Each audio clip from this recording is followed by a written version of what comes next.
नमस्कार बंधुओं, स्वागत है आपका मिस्टर विष्णु पंडित यूट्यूब चैनल पर। बंधुओं, आज हम बात करने वाले हैं द्वादश ज्योतिर्लिंगों के बारे में। जी हाँ, द्वादश ज्योतिर्लिंग, इनके विषय में आप सभी ने अवश्य सुना होगा, लेकिन इसको किसने स्थापित किया, इसके पीछे क्या पौराणिक कथा है, यह सब आपको पहले नहीं पता होगा। तो आज इस वीडियो के अंदर हम यह जानेंगे कि द्वादश ज्योतिर्लिंगों के पीछे क्या रहस्य है और किसके द्वारा यह स्थापित हुआ और इसकी पौराणिक कथा क्या है। तो चलिए बिना किसी देरी के इस वीडियो को प्रारंभ करते हैं। तो चलिए सबसे पहले जानते हैं सौराष्ट्र में स्थित सोमनाथ ज्योतिर्लिंग के बारे में। शिव पुराण की कथा के अनुसार दक्ष प्रजापति के शाप के कारण चंद्रमा क्षय होता जा रहा था। चंद्रमा ने अपनी रक्षा के लिए भगवान शिव की पूजा की। इससे प्रसन्न होकर गुजरात के समुद्र तट पर सोमेश्वर सोमनाथ ज्योतिर्लिंग प्रकट हुए।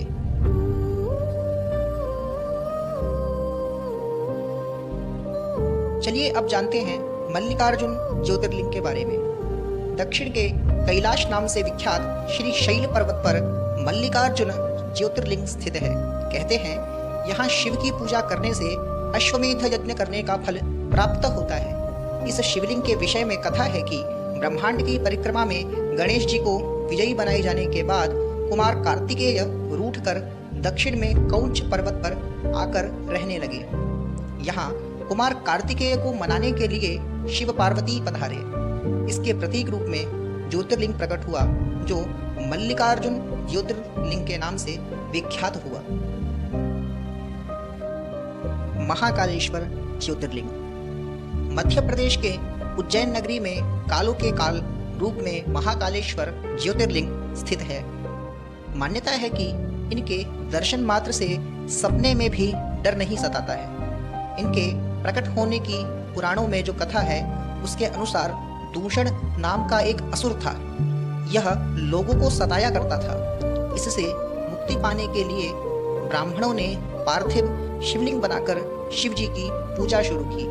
दूषण ने ब्राह्मणों को मारने के लिए जैसे ही खड्ग उठाया, पार्थिव शिवलिंग से महाकाल प्रकट हुए और दूषण को भस्म कर दिया। ओंकारेश्वर ज्योतिर्लिंग नर्मदा के पावन तट पर विंध्य पर्वत ने भगवान शिव का पार्थिव लिंग बनाकर कई वर्षों तक अटूट भक्ति के साथ तपस्या की। इनकी तपस्या से प्रकट होकर भगवान शिव ने उन्हें वरदान दिया तथा इस समय ऋषियों ने शिव से प्रार्थना की कि हे शिव, जगत कल्याण के लिए आप यहाँ विराजमान रहें। ऋषियों की विनम्र भक्ति से प्रसन्न होकर शिव का ज्योतिर्लिंग जो प्रकट हुआ वह ओंकारेश्वर ज्योतिर्लिंग कहलाया। इन्हीं 12 ज्योतिर्लिंगों में से एक है बाबा केदारनाथ। इनका यह नाम सतयुग के समय पड़ा और तब से आज तक उत्तराखंड की पवित्र भूमि पर भगवान शिव केदारनाथ नाम से हिमालय की ऊंची चोटी पर विराजमान है। पुराणों में वर्णित कथा के अनुसार सतयुग में भगवान विष्णु ने नर और नारायण के रूप में अवतार लिया। अलकनंदा नदी के दोनों किनारों पर मौजूद नर और नारायण पर्वत पर इन्होंने घोर तपस्या की। इनकी तपस्या से प्रसन्न होकर भगवान शिव प्रकट हुए।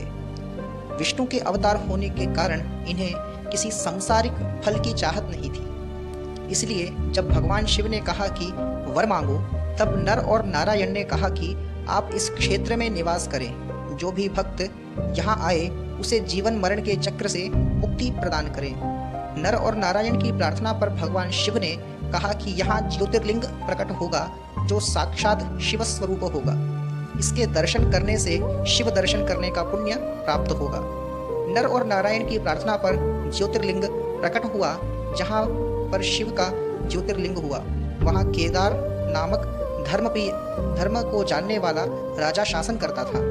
राजा केदार के नाम पर यह क्षेत्र केदार खंड कहलाता था। राजा केदार भगवान शिव के भक्त थे। राजा केदार और केदार खंड के रक्षक के रूप में भगवान शिव का ज्योतिर्लिंग प्रकट होने के कारण यह केदारनाथ कहलाया। भीमशंकर ज्योतिर्लिंग। कुंभकर्ण की पत्नी कर्कटी के गर्भ से भीम नामक एक राक्षस का जन्म हुआ। इसने ब्रह्मा जी से वरदान प्राप्त कर देवताओं को सताना शुरू कर दिया। पीड़ित देवता भगवान शिव की शरण में पहुंचे। भगवान शिव ज्योतिर्लिंग के रूप में प्रकट हुए और भीम का वध कर दिया। इसके बाद यह ज्योतिर्लिंग भीमशंकर या भीमाशंकर ज्योतिर्लिंग के नाम से प्रसिद्ध हुआ। यह ज्योतिर्लिंग महाराष्ट्र में भीमा नदी के किनारे स्थित है। विश्वेश्वर ज्योतिर्लिंग। इस ज्योतिर्लिंग के विषय में मान्यता है कि यह भगवान शिव की नगरी है जो शिव के त्रिशूल पर स्थित है।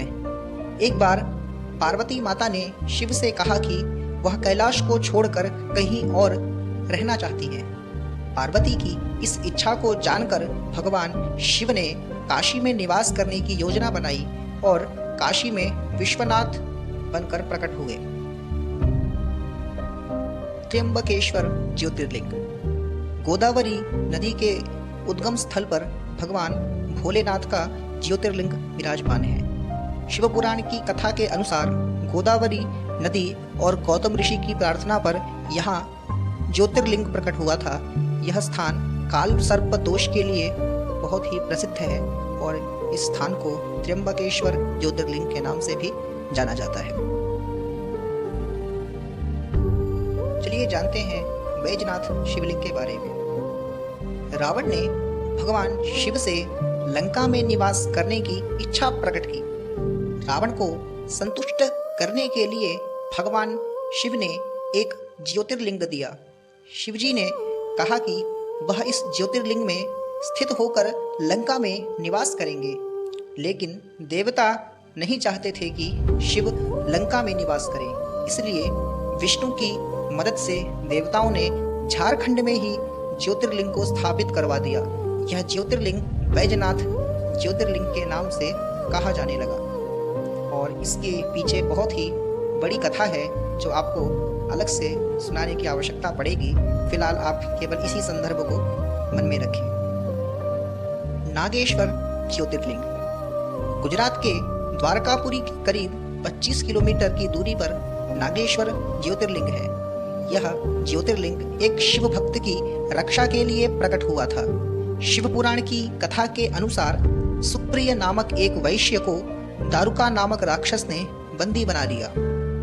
बंदी गृह में भी इसने शिव की भक्ति का त्याग नहीं किया। शिव की भक्ति को अपने विरुद्ध षड्यंत्र समझकर दारुक ने सुप्रिय का वध करने का प्रयास किया। इसी समय भगवान शिव का ज्योतिर्लिंग प्रकट हुआ और शिव भक्त की रक्षा हुई। रामेश्वर ज्योतिर्लिंग।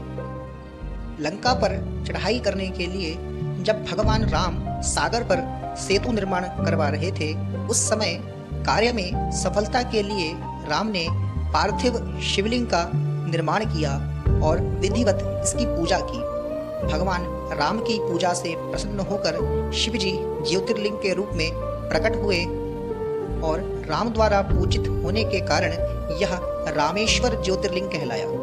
यह ज्योतिर्लिंग तमिलनाडु के सागर तट पर स्थित है। घुष्मेश्वर ज्योतिर्लिंग। शिव पुराण की कथा के अनुसार घुष्मा नामक एक शिव भक्तिनी थी। इसकी बड़ी बहन जो इसकी सौतन भी थी, इसने घुष्मा के पुत्र की हत्या कर दी। लेकिन घुष्मा की अटूट भक्ति को देखकर शिव प्रकट हुए और मृत पुत्र को पुनः जीवित कर दिया और घुष्मा की प्रार्थना पर ज्योतिर्लिंग के रूप में विराजमान हो गए। घुष्मा के नाम पर यह ज्योतिर्लिंग घुष्मेश्वर अथवा घृष्णेश्वर के नाम से जाना जाता है। तो बंधुओं, यह थी 12 ज्योतिर्लिंगों के बारे में एक पौराणिक कथा जो आप सभी को पहले शायद पता होगी अथवा जिनको नहीं पता थी आज उनको यह मालूम हुआ। आशा करता हूँ आपको यह वीडियो, यह एक प्रयास अच्छा लगा होगा। अगर अच्छा लगे तो लाइक या डिसलाइक अवश्य करें, एक छोटा सा कमेंट करें जिससे कि हमारा आत्मविश्वास वर्धन हो सके और हम 1000 सब्सक्राइबर के बहुत ही करीब हैं। कृपया इसे सफल बनाने में हमारी सहायता करें। मिलते हैं बहुत ही जल्द एक दूसरी वीडियो के साथ। तब तक के लिए जय माता दी, जय हिंद, जय भारत, नमस्कार।